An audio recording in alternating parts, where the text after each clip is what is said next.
You're joining the Doctor Business Podcast with Dr. Hollen Meyer, where we talk business sprinkled with a bit of Jesus. Our goal is to help you simplify business, impact more lives, and increase your profitability. By sharing the stories of influential doctors from various specialties, we help you get creative in connecting with your target market, increasing your exposure in the community, and collaborating with local providers so you can reach more people and avoid burnout. Thanks for tuning in, and we're excited to help you navigate success in your doctor business. And now your host, Dr. Hollen Meyer. And welcome back to another podcast. I'm Dr. Hollen Meyer, along with my guest, Dr. Alex Vidan. He is the owner of Vidan Family Chiropractic in St. Louis, and he is regularly featured on Fox News as a health and wellness expert. He actually had the privilege of being the Team Chiropractor for the 2011 World Series champion, the St. Louis Cardinals. That's pretty cool. And you also worked with the St. Louis Rams Cheerleaders too. Yep. The Missouri State Chiropractic Association has recently named him the vice president of his district, and he represents the ICA on 2 tours to China, right? Yeah. That's awesome. Yeah. I love what you're doing in your community for the chiropractic profession and globally as well. So welcome, Alex. Welcome. I'm excited to have you join us today. Thank you. I'm excited to be here. Thanks for having me. You bet. Now, so you've done a lot, obviously. I just listed off the things, and I'm sure I didn't even list off all of the things you've done, but tell us, what did the picture look like whenever you started out in practice? And then if you can give us kind of a condensed version, fast forward to what it looks like now and how you really developed that vision and style of practice and business. Sure. Well, I'll say that the way it started off for us was it was ugly. It was bad. That's the easiest way of describing it. It was ugly and bad. So my wife and I are both chiropractors. We met in undergrad and started dating then in 1999. And when we met, we both knew that we both wanted to be chiropractors. We just didn't know exactly where we wanted to go, what we wanted to do. So we ended up here in St. Louis, Missouri, and went to Logan. And when we graduated, we thought, you know what, let's start our own practice. Let's do our own thing.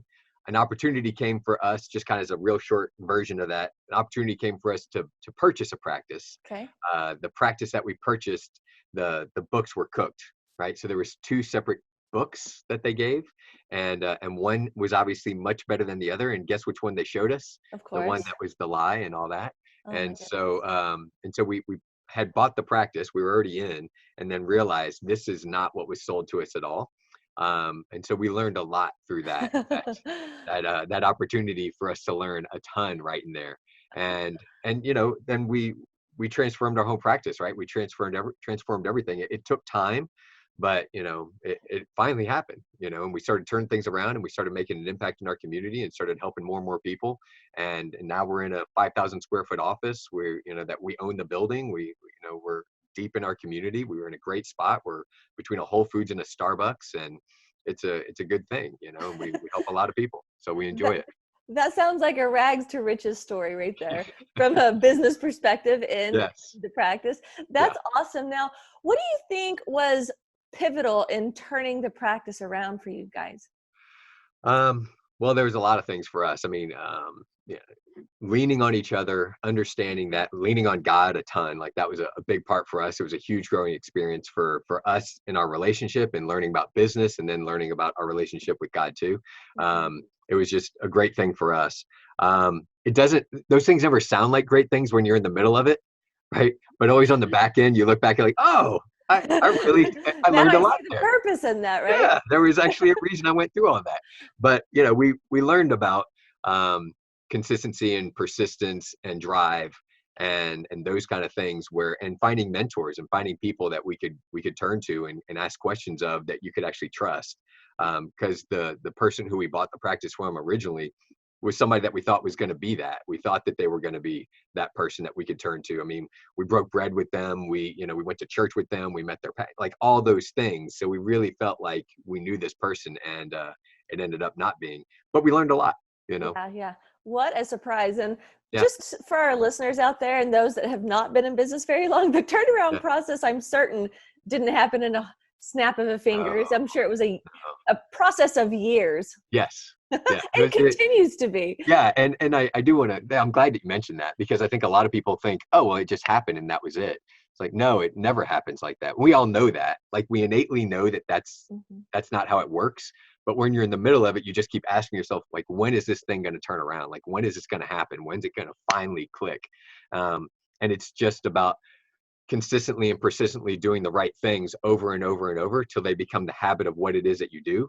Because far too often we see this kind of a thing, right? This up and down, right? And so, oh, I'm doing the right things. I'm doing the right things. So now I'm too busy to do the things that I need to do. And I stop doing those things, and the practice goes down, or the business starts to go down. And then it's, oh, you know what? I got to get back to doing that thing. And then you start to go up again. Right. And the more that we can be here, the more that we have the chance to just vertically go up and increase exponentially. So what are some tools that keeps you kind of at the top level of functioning instead of that roller coaster that entrepreneurs go on? Yeah. I abide by the idea of, if every day I can look at and I do this every day. I wake up, I start my day by looking at, like, what are my goals, like my overall goals that I'm working towards, and then what are 3 to 5 things that I can do today to win the day. And I mean, I didn't come up with that. I got that from Ben Newman and Andy Frisella. They're here in St. Louis, but they're huge. I mean, people know them worldwide and everything. And I mean, I think that that's a key aspect. It's like, every day I need to know, what are the 3 to 5 things that I can do today that I have to accomplish today. And I have a win column and a loss column. I'm either going to win the day because I won out, my 3 things that I need to do out of the 5, or 4 things out of the 5, or 5 out of 5, whatever it is, or I'm going to lose. And the more consistently I can just have more and more of those wins, the better it's going to be for the week. And then I win the month, then I win the year, and then I'm going to win the next year and move forward from there. So it's the consistent, persistent. That is gold. I love that. I think too many of us get caught up in the laundry list of 100 things to do, and we find ourselves busy, but yet not productive. Right. Or accomplishing and successful. Absolutely. That's where we get the Amster Wheel, right? Yes, so, exactly. And we can all get caught in that, right? Yeah, so we can all get caught in the idea of, I'm so busy. I don't have time to do that. But then you're not really productive, like you said. Right on. So aside from the actual purchase of the practice, what would you say has been a big risk in practice that has paid off for you guys? Oh, well, I mean, that probably is like the biggest one, really. I mean, that was we had no money, like zero money at all. And for us to scrap together enough to be able to put together something so we could do a loan and do something like that, and then find out, oh, it was all a lie, right? And I mean, we learned so much through that opportunity. I find that a lot of times, we need to have a breakdown in order to have a breakthrough. For sure. Right? Like we just need to be stripped down and have everything broken down so that we can figure out, like, oh my gosh, this is really what I need to make sure that I'm focusing on so I can break through to the next level of whatever it is. So that was definitely our biggest one. But we take risks all the time. We've taken risks with hiring people. We've taken risks with, because you just don't know. Right? Hiring is guessing, and firing is knowing, is the way that we look at it. You don't know, but whenever you know that they're not the right fit, they're not the right fit. Very true. And I find too many doctors hold on to those people far too long before they actually do the firing. Yeah. Why do you think that is? Because it's uncomfortable. Nobody likes it. Nobody likes that. It's uncomfortable. It's not something that people innately want to do, but they don't realize how much that you're holding back that person and how much they're holding back your practice. 100%. If we talk to docs, if you and I were talking to business owners and docs and anybody out there, and you said, have you ever had an employee that you knew didn't fit and you kept them on too long? Yeah, I've been there. And then you say, what happened immediately after you let them go? Immediately after, it's like, oh, I had a boost, and all these customers and patients and clients were telling me how that person was great, but just not the right fit here, and all that kind of stuff. And they're referring in more people now, and all this stuff is happening. It's like, it changes the energy. Absolutely. Yes. Now, in the midst of the big risk that y'all took of purchasing the practice, you had mentioned that it really brought you guys together, you and your wife, as well as impacting your spiritual life as well. Sure. In general, throughout your course of business, how has your spiritual life played a role in your business? Oh, I mean, it plays a huge role for us. I mean, we make sure that that's part of what it is that we do, and that's just part of it for us, like we believe in tithing, and whether or not it's been like incredibly skimpy times, where it's like, oh man, we can barely do anything, we can't do anything. Like we're eating ramen noodles, we're doing all that stuff where, we've all been there. And where you can barely afford to, you can't, I mean, we've had times where it's like, I've got to pay my team and pay everything else. And I can't even pay myself, but we made sure to make it to where we did the tithing, and those things for us came back. Awesome. And that's just one part, right? It's just, but it's having that faith and realizing that if I do the right things, my intent is in the right place. I know that the right things are going to come back on the back end for us as well. I don't do it for that reason. Like we don't do it because, oh, I know this is going to come back. I just know it will. And it's just the right thing. And the right people will come into our practice, and the right people will come into our lives at the right times. And as long as we stand on that and keep faith in that, we know it's going to happen. So That's awesome. That's awesome. Yeah. It sounds like it's the backbone of your marriage, your practice, and who you are as an individual. Yeah. Well, thank you. Yeah, for sure. It definitely is. It is. Awesome. Well, first, before I go on, kind of flip the script a little bit, Yeah. I want to thank you for being real and raw about the beginnings of business, because we don't always get that from people. We always want to talk about the bravado of where we are today. Yeah. So thanks for reminding some of us of what it was like in the beginning, but also some of our listeners are still there, whether it's their first year of practice or 10th year in practice. Some people are still in that place. Yep. So let's help the listeners launch forward. I like to go over connection, exposure, and collaboration. So when it comes to connecting with your target market, what are some ways or techniques that y'all have been successful in really connecting and focusing on your target market, whether it's in advertising or the person right in front of you? Sure. I mean, probably the biggest thing for us is that we surround, our whole team is full of people that actually like to get to know people and like to just be involved in that. And so because of that, like one of the biggest things is that we actually have real relationships with businesses around us, and we have real relationships with our patients and with other people that are in our community, not for the fact of trying to get anything out of it, for the fact of just, it's kind of the right thing, and it just feels right innately to us to do that. So in connecting with that, I think that if your intent's in the right place, it's going to happen. So for those docs that are out there looking at that, as far as connecting with people, if you're connecting for the right reason, people can sense that. But if you're connecting with people for the reason of, I want to get something out of this, I know if I connect with that person that they could possibly get this to happen, and I can be in front of whatever it is, people can smell that. We've all been around people like that, and you're like, oh, this doesn't feel right.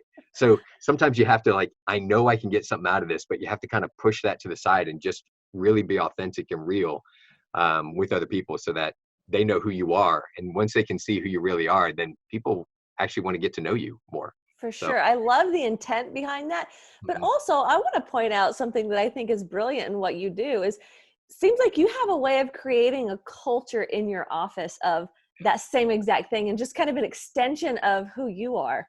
Yeah. Oh, well, thank you. Yeah, that's a big part of our practice. We're really blessed in the fact that we get to help a lot of people, and we love that. And whether or not it's me doing it, or somebody at the front desk, or somebody that's doing whatever else it is in the practice, we make sure that we connect with people because it's important to us. Right. It's about relationships. Now, Absolutely. Taking it kind of a step further to exposure in your community, how have y'all been successful in gaining more exposure and becoming known? And you in particular are quite the local celebrity in your community as well. So how have you been successful in maintaining that type of respect from your community? I think that when you give respect, you get respect. So that's a big thing for me. And so that's kind of at the basis and core and foundation of that. But, you mentioned about that kind of that local celebrity thing. I mean, for us, it was getting on the news. I've been on the news over 250 times. We don't pay to do it. We don't do anything like that, but we provide so much value to the stations and to the viewers and to the audience that they look at it and they go, we want to make sure that you keep coming back. And so that's a big part for us. We also, with that, we also help other docs in doing that and all those things too. But But the big thing for us too is we collaborate with other providers, right? Other healthcare providers. And so they refer to us all the time. Specifically, like one of our major target markets is temporomandibular joint dysfunction. So we'll work with other oral care providers, dentists, orthodontists, oral surgeons that refer to us consistently and regularly, because there's so much that we can do through chiropractic to help. And if we can work as a team and in a team environment, that's a major aspect for us, and that's a big win. For sure. There's so much that I want to unwrap in what you just said. So from the exposure component, Sure. in getting on the news, because a lot of people pay for the segments, right? And that's not cheap in metroplex cities. So how were you able to get on as a guest and not pay for that? How did that relationship start? So that relationship started, it was always a goal for me. So I'll start by saying, the moment that I got my very first adjustment, I was like, how's chiropractic supposed to help me? I had a couple concussions and I had all these headaches and migraines and all that stuff. I was working in the hospital. I was pre-med. I was helping out in surgeries and all that kind of stuff. And one of my buddies kept telling me to go see his chiropractor. And I was like, what's a chiropractor going to do for me? I don't have back pain or neck pain. Like, whatever. They were like, no, for your headaches, from all those dings you've had and all that kind of stuff. Wow. And I finally went to see a chiropractor. And so I say that to say, from the moment that I got that first adjustment, I knew two things. I knew, number one, I'm going to be a chiropractor. Number two, I've got to get on the news to let more people know about this. So it was just like, hit me instantly. Yeah. Boom, this is it. And so I knew those two things were going to happen because I was going to work my tail off to make them happen. Right. And so, and it's not like school came real easy to me. So I don't mean to make it sound like that either. Right. But it was one of those things where I just need to work my tail off to make it happen. And I did. And with getting in with the news, it was the same thing. It was, if I can be persistent, I can persistently show them that I can bring value, maybe they'll give me a shot. And I connected with somebody at the station, and they kept on trying to, like, they were like, man, we really want to have you on. We just need to find the right way of making it happen. Finally, one day I got a shot, and I wish I could play for you how bad that segment was, because it was good enough to where they saw enough potential there to go, all right, let's give him a shot. I don't know if I believe that, because I've seen your segments, and they are entertaining, and they are fun, and they're educational. And even if they're short segments, like you do provide so much value. So you literally just called up the station until somebody gave you a shot. I kept on after it. Yep, okay.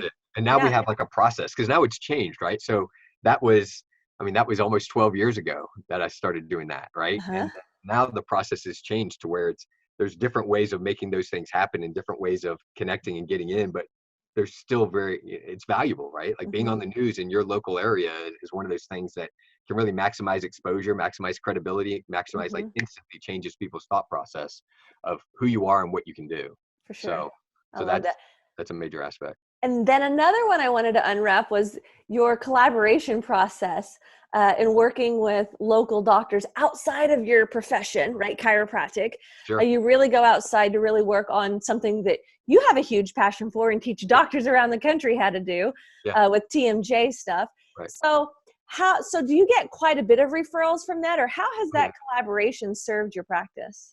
Oh, that's served our practice extremely well. I mean, really the goal for us is in getting people referred to us by those oral care providers is twofold, right? It's number one, we'll work in a team environment. Each of us, as being the providers, will do the thing that we're best at. And we as chiropractors are obviously best at the ones that are going to be doing the adjusting aspect of it and doing the things, whether or not it's adjusting the cervical spine or the jaw, or things that muscle work or therapy that need to be done there too, to help out with, that the oral care providers don't want to do. But they just don't realize that we do what we do. And so that's a major thing. So our goal is always, it's another avenue to get people into the practice to get chiropractic care and then get educated on that. And then it helps expand too, right? So it helps expand that opportunity for us to work with other providers and collaborate too. Oral care providers really understand maintenance and wellness care. Like they really get it, because it's the foundation of what they've been. But so the philosophies are so similar in that there's not much friction or much rub whenever you say, I'm still seeing Karen. I've been seeing her for 5 years, and they're like, great, me too. Yeah. So did you meet these people at BNI groups, at Chamber of Commerce groups? How did you really able to get past the front desk and connect with them? Because there's a lot of people listening in saying, well, I call an MD and I don't get anything back, or they're kind of afraid to even really, they don't know if they know enough. Yeah. And that's a big part of it too, right? Is removing that fear so that we understand, like, look, if you stay in your lane, you're good. I don't try to go out into their lane and say about doing anything. For if I'm talking to an oral care provider, I'm not going to talk about things like, an appliance or a splint or anything like that. I'm not going to do it because I won't sound as educated as they are. There's no way. And as soon as that little hint of this doesn't sound right happens, the chance of us ever working together is not going to happen. So I stay in my lane, but a big thing that I'll do is I'll use, and I like to use their research to support what we do. And a lot of their research from oral care providers and even from medical professionals supports what we do. So if I can do that, then it's a bridge to help do that, as well as language. Language is a big part of it too. So if we can use some similar languaging that they end up using, whatever it is, whether or not it's an oral care provider or a medical doctor, if we can do that, then that helps connect. And they're like, oh, I know that word. Like that connects with me. That makes sense to me. That's something that you're speaking my language. And we need to use language more as a bridge instead of a barrier or a wall. I love that. You are dropping so many good nuggets for people. Oh, Those of you listening in, I hope you're taking notes and writing things down and implement at least 2 of these things. I mean, he's doing some great stuff. All right, Alex, are you ready for the fire rapid round? Yeah, let's go.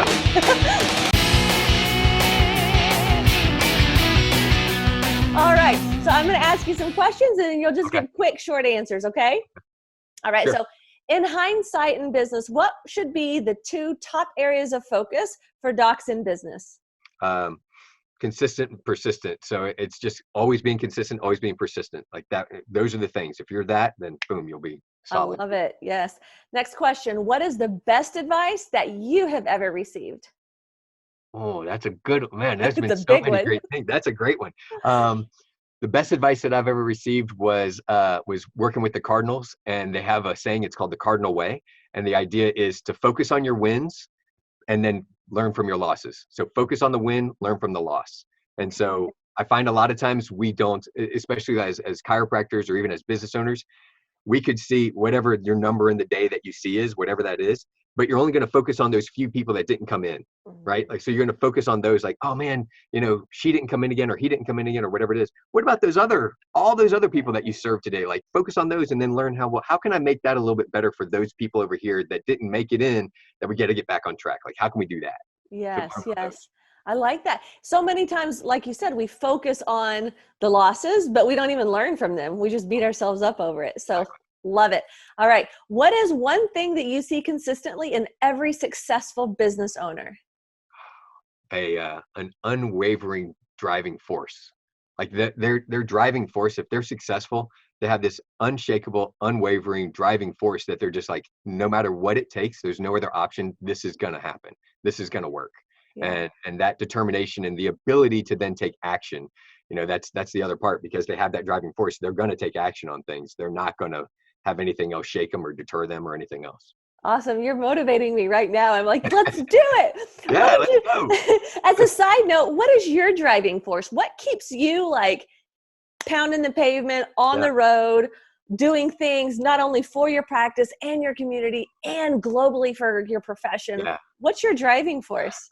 I have 3. So I have 3. And so my 3 driving forces for me is number 1 is my family.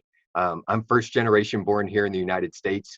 My family and nobody really is from here, right? At some point, your family gave up everything for you to have the opportunities that you have right here.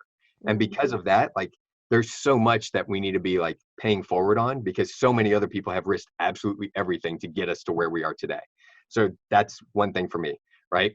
Not to even mention like my own wife and kids and all that they're depending upon me too. And all my other employees that here, their families are dependent upon that too. Number 2 is chiropractic. Like, so many people gave up everything. They went to jail for us. They did so many things that I can't even imagine today, where it would be like peeking out the door to see what kind of shoes somebody's wearing to see if they're a cop or not, as to whether or not they're going to come take me away, and then, the big thing for me is like you mentioned before, it's God, God, Jesus, they gave up everything for me to just have the life that I have and have the salvation that I have and have those things. So I look at that and I go, with all those things in place, like how could you not be determined and want to go forward and do more and have that like inner drive inside of you? But whatever that driving force is for anybody, it's like, use that. Yes. Yes. I think our listeners, as well as myself, we're just falling in love with you with every question you answer. Thank you so much. Yeah, I can just feel your heartbeat, and just the heartbeat of paying it back, but also paying it forward and just really just living from your heart. I love it. So last question. All right. This is about giving back as well. What is one of the best resources that you have utilized in business that you would recommend for some other folks? Best resources? Yeah. Oh, I like Audible. Okay. Audible is one of my, like, it's such an easy one, but it's one where it's like, I can just listen to stuff, and I travel a lot, so I can just listen. I'm really good at auditory, taking it in and everything like that. I'm not as fast on reading. So for me, it's easier to do that and just pick it up, 1.5 times or 2.0 times. I know exactly what you're talking about. Drives my wife crazy when she gets in the car and she's like, how can you even focus on this? I'm like, I can't focus if it's not fast. And so for me, it's that. That's a really simple, low barrier one that anybody can grab a hold of.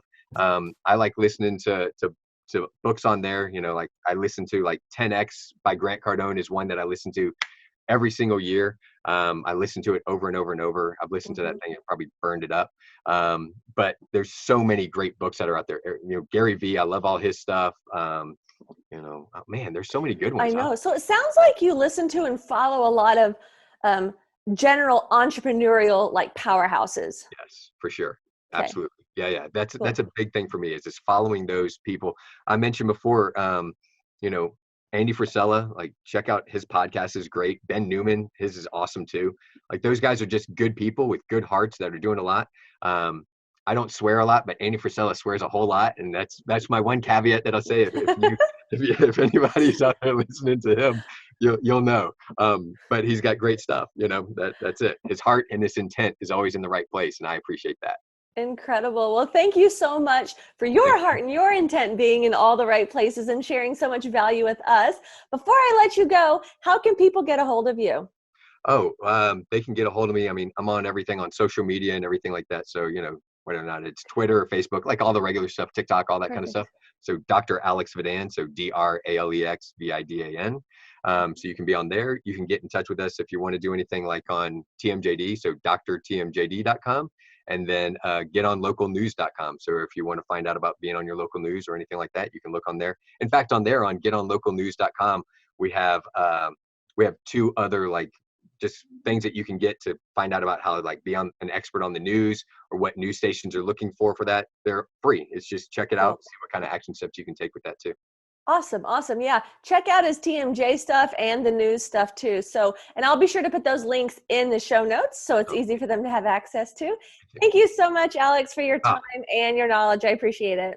Thank you so much for having me. It was a blast. I really appreciate it. And I think my cheeks are hurting from smiling so much with talking to you. So thank you. I love it. It's a great day. So thank you very much. Awesome. Well, thank you so much. And to our listeners, thank you all so much for joining us and stay classy, folks.